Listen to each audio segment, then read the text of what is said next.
Okay. Just making sure that functions. Okay. And let me see. I think actually my housekeeping notes were all on this document here. Let me see if I covered everything. We look good. So I would like to introduce two folks who are giving the presentation this afternoon. That is Phil Wilkie. He's the general manager of NSPR here in Chico and of KHSU. I'd also like to introduce June Reyna, general manager of CapRadio. These two gentlemen will be going ahead and giving this presentation. And again, enter your questions in the chat anytime, and we'll also open the floor up after the presentation for questions verbally. Okay, and I think that's my cue. So first of all, thank you everyone for being here. I do know that many of you have close affinities with the university, and I'm pretty sure that many of you have been personally invested in the success of the radio station over the last several years.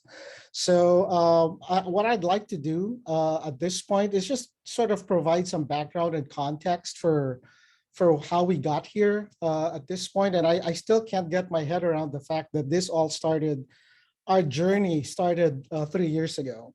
So it was back in early 2019, and we were pretty much just minding our business in Sacramento when a business consultant approached us with the idea of potentially taking over or helping the operations at KHSU.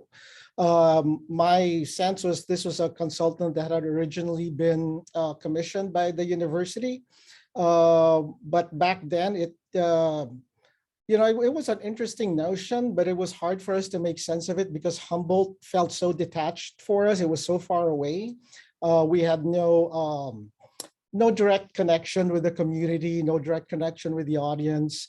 And that's kind of when we had the idea of bringing in NSPR, right? Oh, by the way, when I guess throughout the conversation today, whenever you hear us refer to CapRadio, we're referring to CapRadio and NSPR collectively. So we see ourselves essentially as one.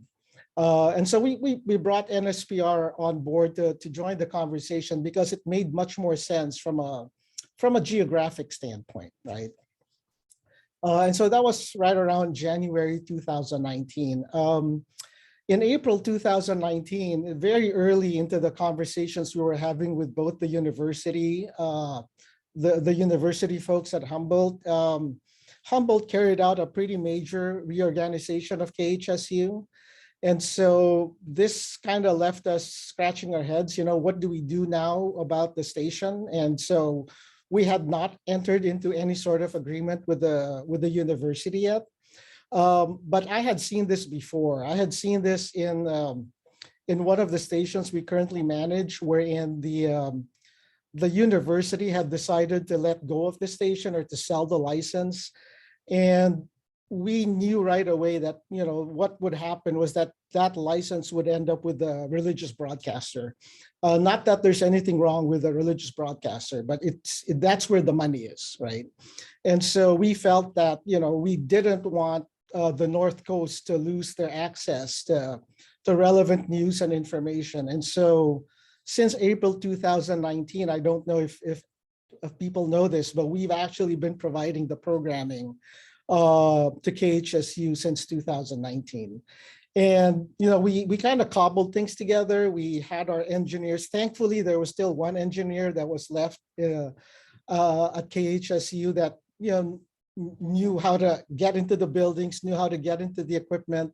And so, with his help, we were able to continue the national programming to the North Coast audience. Now you fast forward a couple of years, these things always take time. And so it took a couple of years before the public service operating agreement was actually executed between CapRadio and Humboldt State. And so that is an agreement that stretches, it's a 10-year agreement. And if you could go to the next slide, Tashina. Yeah, it's a 10-year agreement, and essentially it calls for us to manage the day-to-day functions of the radio station. What it doesn't include is a transfer of ownership of the license. And I wanted to make that distinction because CapRadio doesn't own the license. The license is still owned by Cal Poly Humboldt. And so they retain ownership of the license. We are basically just hired to run the day-to-day operations of the station. And our commitment was to professionalize the broadcast operations. And so, in line with that, CapRadio has a board of directors. We are the majority. We are an auxiliary of Sacramento State, and so we have several board members that are appointees of the university here in Sacramento, and so we gave a representation on the board to somebody from Cal Poly Humboldt, and so the university has representation on the CapRadio board. We also did some pretty extensive research. Like I said earlier, we don't really know the Arcata and Humboldt audience, and so we felt the need to do some market research, and so we commissioned a firm that's known to do this work throughout the country, and the results of the survey of the study were it wasn't something that we didn't expect, right? So the results, the high level results, were that the North Coast would benefit from a high quality news service, something that had local content and a station that formed connections with the community. And the local nonprofit organizations, community-based organizations were mentioned in the survey. And it's not very different from what we already do, right? So what we do is we provide that connectivity with the community, and to try to elevate the voices of the organizations that are based in the communities we serve. And so where we are today, compared to where we started back in April 2019, and this is where Phil and his team come up, because we already do some news and weather updates on the HSU stations. We have regular news features, and we have this thing called North Coast Conversations. All of that is done by staff someone that is based in Humboldt, but the technical and the editing support that he gets is out of Chico by staff that work for Phil. And so, going forward, we do have a slate of programs that we know are universally accepted throughout the country, that we know would resonate with the audience. And so the plan is to extend or expand the offerings that we have, going beyond Morning Edition, going beyond All Things Considered, potentially adding things like The Takeaway or Fresh Air. So these are things that are on the horizon that we're planning for this year. And so next slide, Tashina. Now on the side of the university, some of the things that we had discussed as part of the public service operating agreement was that the station has always had a close connection with the university, and we had talked about exploring educational opportunities for the North Coast students. Now that it's a Cal Poly Humboldt, I think it's going to open up the region much more to a more diverse student body from everywhere. It's also important to note that all money raised on behalf of KHSU is spent to benefit KHSU. And that, one of the things that the university was adamant about was that in our management of the stations, that we continue to preserve the station's membership in the CPB program, in the CPB grant program. And so these are all things that have been incorporated into the PSOA. And at this point, I think Phil might want to talk about what the next steps might be for our relationship. Thank you very much, June, and welcome everybody. Thank you for spending part of your Thursday afternoon with us. For me, this is all the fun stuff, because this is the radio stuff that we get to do. June talked about expanding the national, the reach of the national programs that we do. And we are looking to do an expanded range of news, entertainment, and storytelling shows from NPR. You're probably familiar with many of the things that June spoke about, the things like This American Life, Wait, Wait, Don't Tell Me, Fresh Air, The Takeaway. Part of putting that schedule together was first contacting NPR and renegotiating our rights with NPR to take the programs that we're paying for right now, our station's paying for individually, and getting the permissions to broadcast them on KHSU under the umbrella of the rights that we're paying for at this point.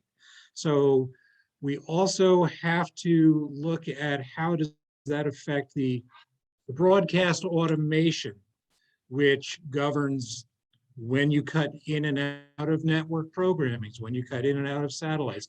All of that is being done in Sacramento because the engineering and IT work to keep KHSU on the air is being done in Sacramento. So we hope to do that later this year. We have a good idea of what the schedule is going to look like.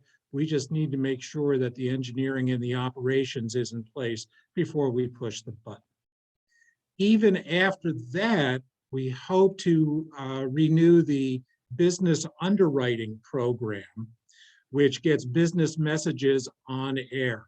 It is a revenue stream, and again, highlights the local businesses, the regional businesses that support KHSU and public radio in the North Coast. We're also looking at a grant opportunity that would help strengthen the emergency communications infrastructure. There's the opportunity to get in with a grant that's co-sponsored by FEMA and Cal OES.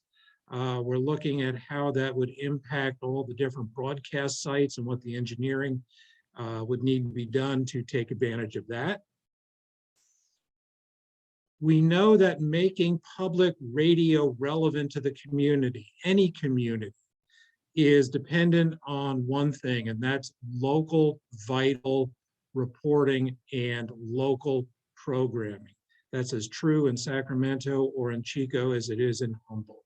So we all have started slowly. It's a matter of money and resources, and then making sure that we have the opportunity to get the engineering and the programming right. And we want to increase that as we can. And then, again, as June mentioned, as part of the management agreement, the PSOA, Cal Poly Humboldt stipulated that there needed to be education opportunities for students.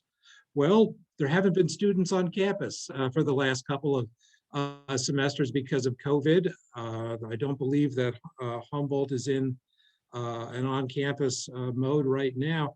So we're going to have to work with the various departments on campus over the course of the next year or two to see what that protocol looks like, how we can manage that, and then how we can direct those operations from Chico and what people we have on the ground in Humboldt. So all of these things are in the queue.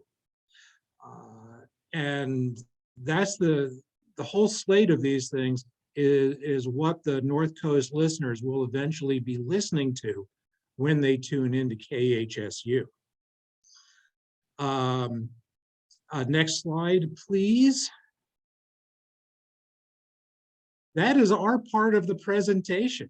Now, I know I see on the chat thread that there have been people putting in questions in the chat. Some people might have been using the anonymous Google form that Tashina put the link into the chat. June, unless there's anything else that you want to go through, you know, we could just open it up the floor for questions, starting with having Tashina go through the questions that were submitted in the chat. Yeah, let's have Tashina do that because I don't see the Google form questions. I have the access to that Google form questions, and right now it seems that most questions have been submitted in the chat. So there is a question about the recording and will it be available for those who did not attend today? The meeting is recorded, and I will discuss with Phil and June how to get that out to anyone who might need it.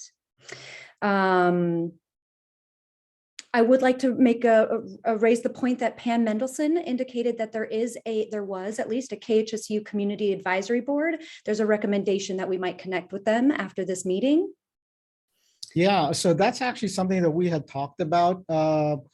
I think that comes into play, particularly when we start talking about local programming and connecting more with the community.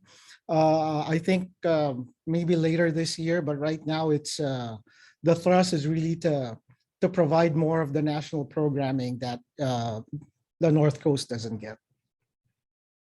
But yes, that's on the docket. Thank you. The other question here has been asked, will increased revenue stay in Humboldt County? So yes. So the interesting thing about the way the PSOA is written is that there is some money that's coming to us for a certain period of time through the university, but any revenue we generate is basically clawed back. So it stays in Humboldt. So in other words, it's not additive to what the community is donating. What the community donates what the university gives the CapRadio is being reduced by the amount that is being raised within the community.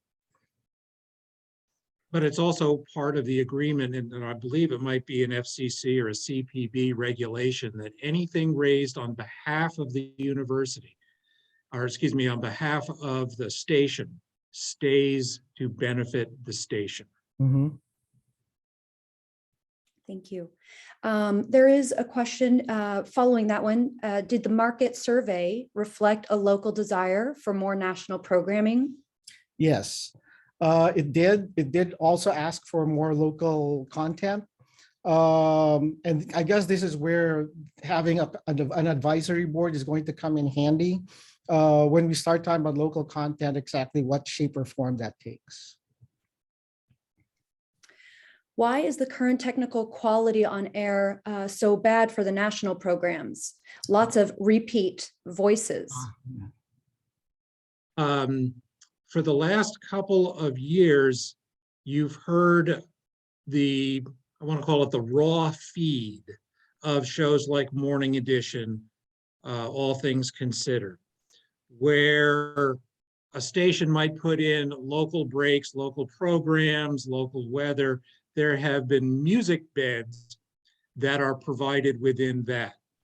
What we hope to do, and again, long-term, is when we expand the national schedule, be able to fill those local availabilities. We'll start small. We can do it in some of the news magazines and then go on from there. But right now, there are, I believe, 6 or 7 programs that air on KHSU. And yes, you're right, they cycle through several times. The schedule that we're looking at has about a dozen Monday through Friday and a dozen each on Saturday and Sunday. So we want to put a more recognizable public radio schedule on air. Could you give potentially the ballpark price tag for the new national programming? Oh, I can give you the exact number, actually. So yeah, this was something that we had not anticipated. So when we talk about national programming, you're talking about the major providers like NPR, PRX, PRI, American Public Media. Some of them were able to waive their fees, but our NPR fees went up by $160,000 just to be able to carry Morning Edition and All Things Considered on KHSU. So it's substantial. Stephen, I just want to address that I do see your hand raised and we'll get to you. Thank you. Does CapRadio receive CPB funding? Do we receive? Yeah, CapRadio does, much like most of the public broadcasters around. As And does what- NSPR. Mm-hmm. What about Pacifica programming? No, we don't get content from Pacifica. Thank you. Who monitors the local feeds? I think you might have addressed this, but someone is mentioning that they do hear outdated weather, old news, etc. That would be me. We do have a system with one of our stringers who works in Arcata to be able to do daily features, the weather, news, things like that. On occasion, we've had some technical glitches and it has repeated the following day. We are always looking to do better. And if we have an instance of that, I invite you to contact me directly and point it out, and we can investigate how it happened. And I will be providing contact information in the chat following this discussion. Just to let people know, I am monitoring the Google form and I will be addressing those questions right after we get through the chat, and then we'll also go to the hands raised. So we do have one more question here on the chat. That's why not invite the local programming back, the producers and their program prioritizing those that had high levels of listenership and high levels of donors. So I'll take a stab at that. So neither Phil nor I are programmers. We do have staff that are much more capable in responding to community's programming needs. We're not opposed to anything, but I think what I can say is, any decisions we make will need to be able to serve the majority of the audience. So, it's intended to be programming that benefits the most number of people. So we're not opposed to it. And I think some of that information will surface when we do more of these listening sessions or convene an advisory group. And also, one of the mandates we were given as part of the PSOA negotiating process is that HSU, now Cal Poly Humboldt, wanted the radio station to move away from a community programming model to a public radio model. So that's the direction that we are going with the draft programming slate that we have in the queue. Could you name the Humboldt representative who's on the board of directors? Yeah, his name is Frank Whitlatch. In fact, he will, his contact, and he was supposed to be here, but he's traveling today. But his contact info will be on one of the slides later on, or probably in the chat, yeah. Okay, thank you, Vicki. I just want to call out the comment you left there, and thank you for that note. I am going to continue with the questions that I have on the Google form. Phil and June, could you address what the archives, if there are archives of locally produced shows, and where those might live, and might they be being used in the future?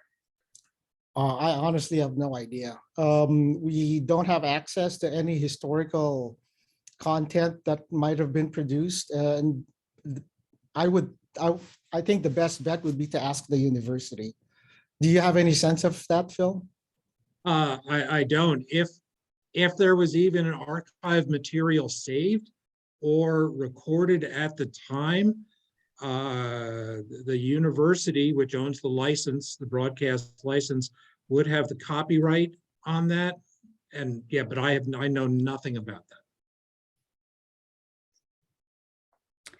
The follow-up question here is, might there be any coordination with KRFH at Cal Poly Humboldt? I don't know what station that is. Is that the student-run radio station, perhaps? Is that a yes? Okay, yeah, I guess anything is possible at this point, but until we reach out to some other community partners, we're focused on making sure that the programs that we provide, the national programs we provide, the local news we provide, is the best that it can be and serves the most number of listeners on the North Coast. Therefore, that's what we're going to focus on in the short term. It's actually good to hear that there is a student station. So there is one here in Sacramento as well. And we provide technical guidance to the student station here. So, that also serves the educational needs of the university. So if there's a way to collaborate with them, I would be very open to it. I think that's follows into this follow-up question, which is there interest in collaborating with local community radio stations like KZZH, KMUD, and others? Just wanted to make sure that question was noted, but I think the answer is yes, forthcoming. Yeah. Stephen, I'd like to call on you, knowing that you've had your hand raised a little bit. I've gone ahead and given you the ability to unmute. Please go ahead and verbally address your question. Thank you very much. Appreciate the opportunity to get a presentation. I can certainly understand the challenges that CapRadio faces in trying to deal with a station so far away. One of the things that we are blessed with is that we do have Jefferson Public Radio also broadcasting in this area. And it would be nice if we could not have a complete duplication of national programming for which already appears on JPR, so that it gives North Coast listeners greater opportunity to pick shows that they would like to listen to. Yeah, that's helpful feedback.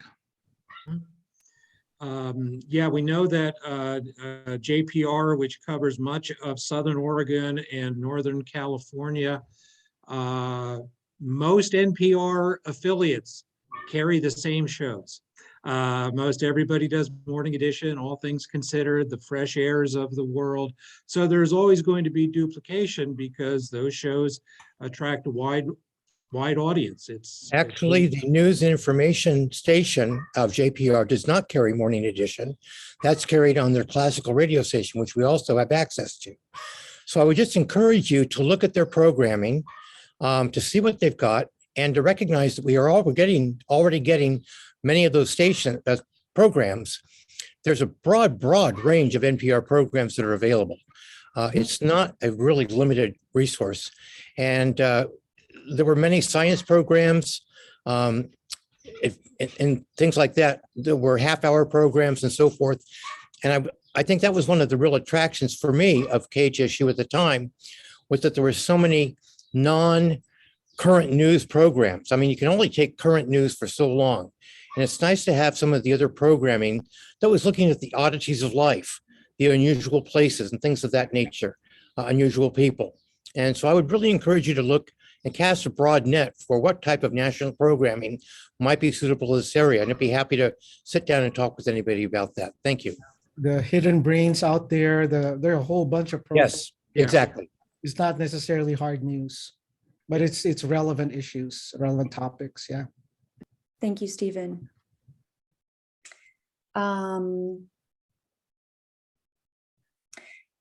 One of the last questions here noted is, are there any planned changes to the repeaters for the outlying areas? So I do know, let me just bring up the station map here. So some of the outlying stations are commissioned or rented out, leased out to Radio Bilingüe. And so that's not part of our purview. We do some high level, we have like a high level maintenance agreement with the university there, but it's not, we don't dictate the programming. That's the university holds the programming to that. There might be some opportunities, not so much in the, and again, this is all subject to focus groups and more conversation. But if you look at the coverage area, there are 2 BBC signals that are inside the KHSU signal. And so there might be opportunity to expand programming in one or both of those stations. So I don't know yet, but yeah, it's absolutely something to explore. Whoever asked that question, would you mind sharing which outlier stations you might be referring to? There are repeaters for outlying areas. Okay. And are you asking about programming changes there or technical changes to different capacity? Any changes, programming changes, wattage changes, HD maybe, changes. Yeah. Yeah, we can't really make programming changes to translators or repeaters. Whatever is aired on the mother station needs to be aired on the translator. But we need to get with our technical team to find out if there are any technical improvements that might be made on the outlier stations. But you're not going to drop any of the repeaters or decrease the wattage or anything. Oh, no, nothing like that. At this moment, there are no more questions in the chat or form nor raised hands. There are two comments that I just want to make known to the group, and that really is recognizing that the community does mourn and care for the community radio, and so it would be of interest if there's some ability to get that community programming back. And then there is also another comment about the community calendar being a resource that they'd like back, or we'd like back. I don't have any more information on that calendar. And then I there can is. address some, thank you, Tachina, I can address that. Yeah, on khsu.org, there is a community calendar section that anybody is welcome to send an event to. If there was a community calendar beyond that, I am not aware of it, but I'm happy to chat with anybody who wants to, have any suggestions about that. So sorry to interrupt, Tashina. I see a hand up. Stephen? Yes, one more question, and that is, I was looking for a way to link to KHSU on my cell phone, and I went to the App Store and did not find an app for it. Is that something that's under development? Not at this time, but you can stream it. Yes, that's what I do now. Okay, very good. Thank you. Yeah, there's no app, but if you just bring up a browser window for khsu.org, you can listen to the stream through that browser window. Yeah. Uh, Yeah, I'm just looking through the chat right now. There is some reference to state news, Cal Matters, state legislature. We do have features, and Phil, you might want to talk about the CPRN features that we put on KHSU. Yes, there are. We do have a local stringer, and you hear his reports occasionally. And when we don't have a report from him, we take something of statewide interest and put it in that programming slot. So we try and make the network news that we can have air reference as much of a wide interest as possible. So yes, something from the legislature, something from statewide political interest, and we do get those on air as much as possible. Yeah, and I also wanted to acknowledge a comment here about if we were aware that several donors have left and probably will never return. I think one of the things I learned really quickly when I got into radio is that radio is a very personal thing. So, once you make any sort of program change or change the sound of the station, you're going to hear about it from your donors. So I am not surprised that there are some folks that are not happy, but really our goal was to make sure that the service stayed on air and that the station didn't go dark. Yeah, and to incrementally improve the service. There's a question about, does the management agreement cover radio bilingue?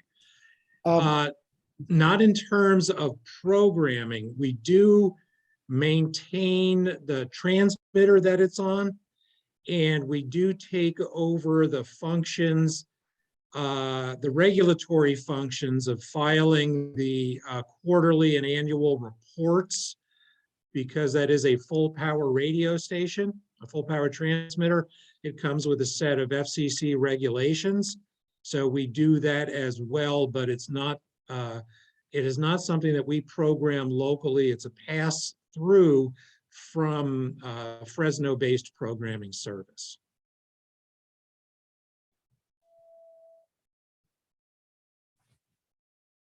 I was muted. There's a question I see about anticipated timeline referred to in terms of these future implementations. Are we talking 1 year, 2 years, longer? Well, the expanding the national programming is probably the low-hanging fruit. Everything else is, so the challenge we have is that we have enough on our plate just right here in Sacramento, and we are, our staff is really running on fumes at times. And so being able to to stretch their bandwidth to be able to take on new things in a market that's so far away is always going to be a challenge. But I think over the next couple of years, you're going to see incremental changes in different ways, whether that's, being able to support the local community and the local businesses more, or being able to add some local features on our newscasts. So yeah, over the next couple of years, we're going to see incremental changes, but the low hanging fruit is going to be the expanding the national programming schedule. Vicky, would you like to raise your question? Yeah, first of all, hello, Phil, nice to see you again. It's Vicky Sama, the department chair for the Department of Journalism and Mass Communication. And I am really happy to hear that we're having this open forum and town hall. This is a great communication tool for the community to get more information about what's going on with CapRadio and KHSU. So I would love to encourage that this kind of forum happen, not too often, but on a regular basis. I think this would be extremely helpful as we move forward and sort of figure out, navigate the future of the station and where it's going to go. The university obviously has a lot invested in helping KHSU survive in some way.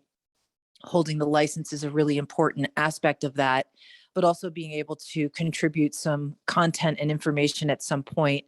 Obviously, we have no resources. We do not have the resources to have a supervisor at the station in Arcata to supervise students' work or local freelancer work, which would be beneficial at some point. We can talk about maybe what that structure could look like.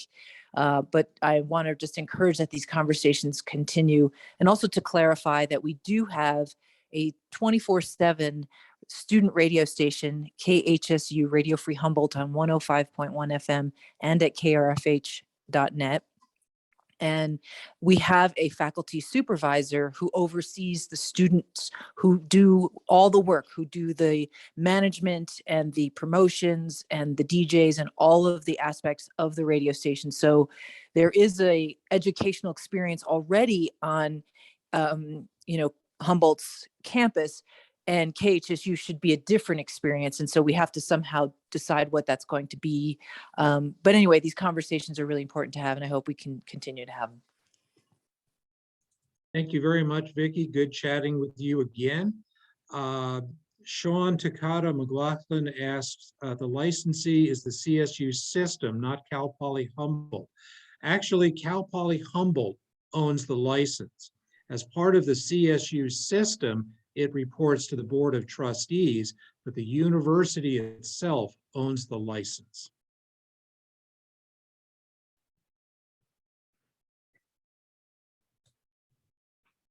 There is a comment in the Google form, and it references the future of local programming, and noting that there's just a comment that would there be interest and ability for the community and the campus to weigh in on local programming when it does come into planning stages.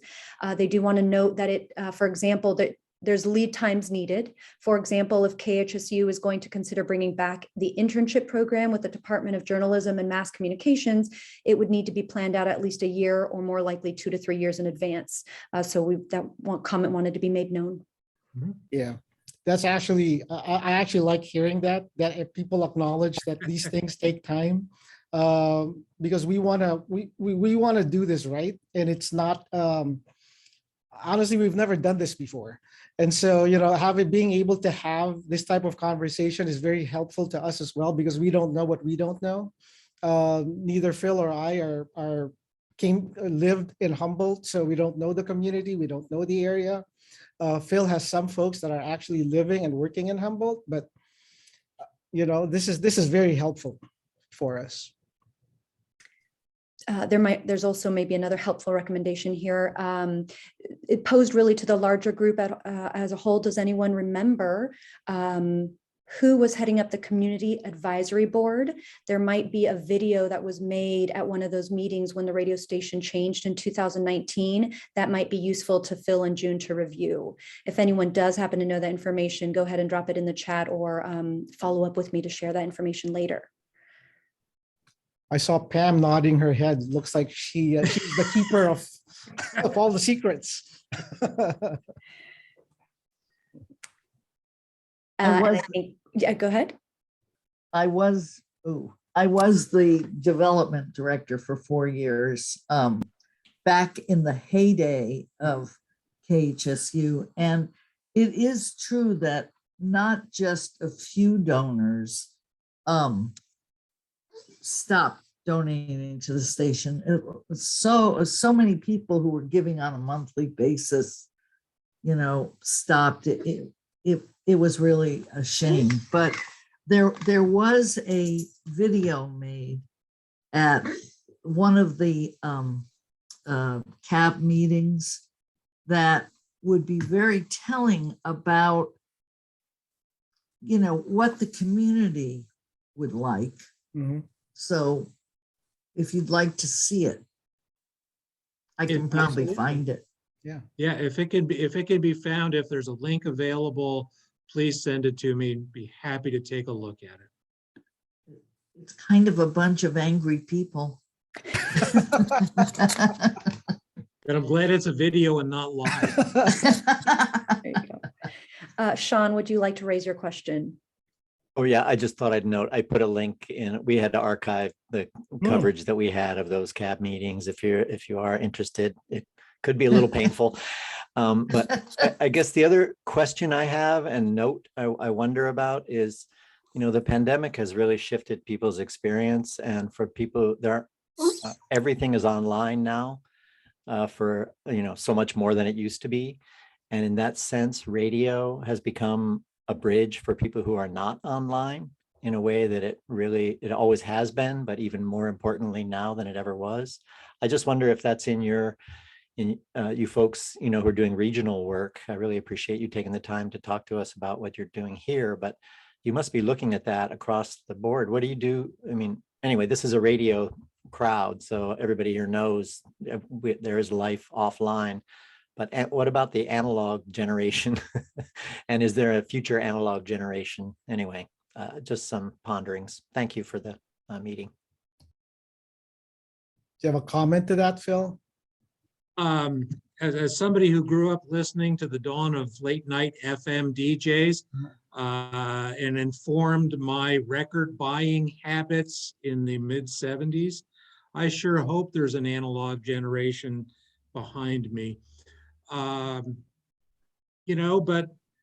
public radio needs to make sure that they're encompassing everybody, younger listeners, older listeners. What brings in younger listeners? Is that music? Is that news? We need to be aware of all of it and try and provide as much of that programming as widely as we can within the resources and the budget that we have. Yeah, and I think the only thing I would add to that is I've heard about the death of radio for years now. Well, it started with the TV, right? So when television first came on, everybody thought radio would die. Then you had HD radio. Then now you have Pandora and streaming. We're still here, right? So I think there is a future for the analog audience out there, or the terrestrial audience. I see a question from Jesse in the chat about what would it take to add more local programming.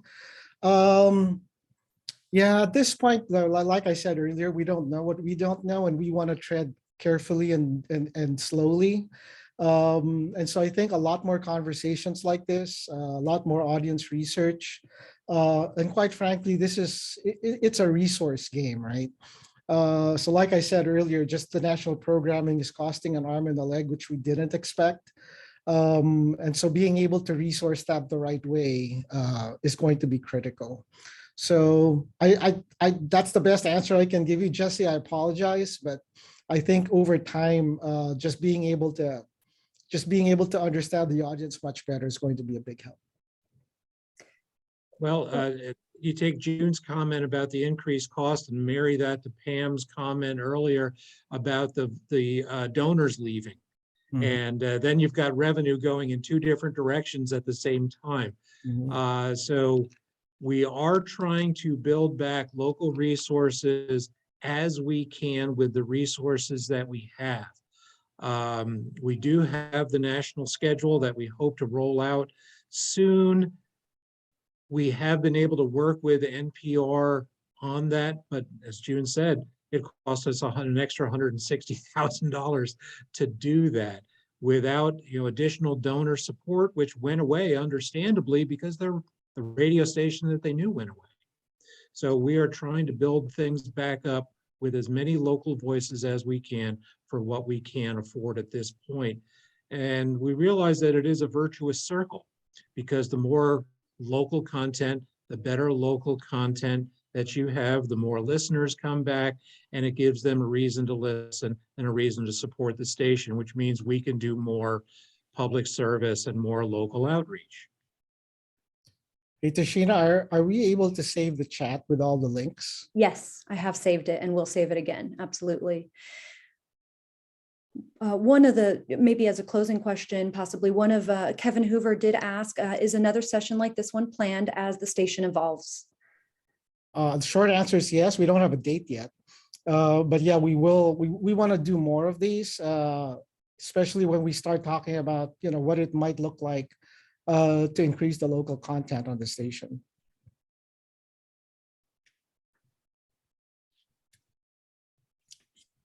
See a hand up? I see, yeah, Sean. Oh, I just want to appreciate the folks on this call are just a fantastic resource for the community and folks who are committed to the kinds of public service communication that KHSU has stood for and represents. So I just want to acknowledge that. And also I did put a link in the chat to KZZH programming. And I just want to make a quick note for you as outsiders, you may not be aware, but we got a low power FM license at Access Humboldt and decided that Humboldt is actually a radio rich environment. We have locally owned commercial program networks. We have multiple non-commercial. It's a very strong community here. And so for us, that just meant we were looking to fill in gaps. Yeah, And that so, actually came up in the market survey. How many stations there were in the area. So I guess I just want to remind you that the way things are now, so much material has become available. For example, we are constantly archiving local government meetings. If you need any actualities, if you need programming content that's real and local and current, we capture Coastal Commission content about the North Coast and we share that. We try to pluck out content from the legislative hearings. I mean, there's content that's being generated continuously that's of local interest, and the curation is really the issue more than the production. Anyway, I just thought I'd share that idea. We're filling a station with that content now that's mostly local, and it's mostly current local content. And so we have some experience of that we'd be happy to share with you, and sharing platforms, anything that we produce, we're happy to share. We design our stuff to be shared. So there's content available to you at no cost in that sense. We put it out there for you. So just a reminder. Thank you, Sean. I just want to note, I have dropped some of the contact information in the chat functionality, so you're welcome to copy and paste it there. And I'll also send it in the Eventbrite post meeting email, so you'll have that in your email inbox as well. Might there be any closing questions or comments from the group or from June or Phil? Only to say thank you to all of you for spending the hour with us. Like I keep saying, we don't know what we don't know. And so, being able to hear directly from you is a big benefit to us. That's going to benefit the community back in the future. So thank you. I want to echo that, and I also want to give a shout out to HSU journalism grad Alejandro Zepeda, who has been working with us for the last year. Thank you, Alejandro, and everybody for showing up today, and the passion that you show for this. We know that there's a thirst out there for good public radio, and that's what we want to provide. It's going to take us a while to get back to full strength, but we appreciate your patience and sticking with us. And thank you, Tashina, for Yeah, managing all of this. It worked out all right. Thank you so much for your time, and we'll be following up an email later. Thank you. Thank you, everybody. Bye-bye.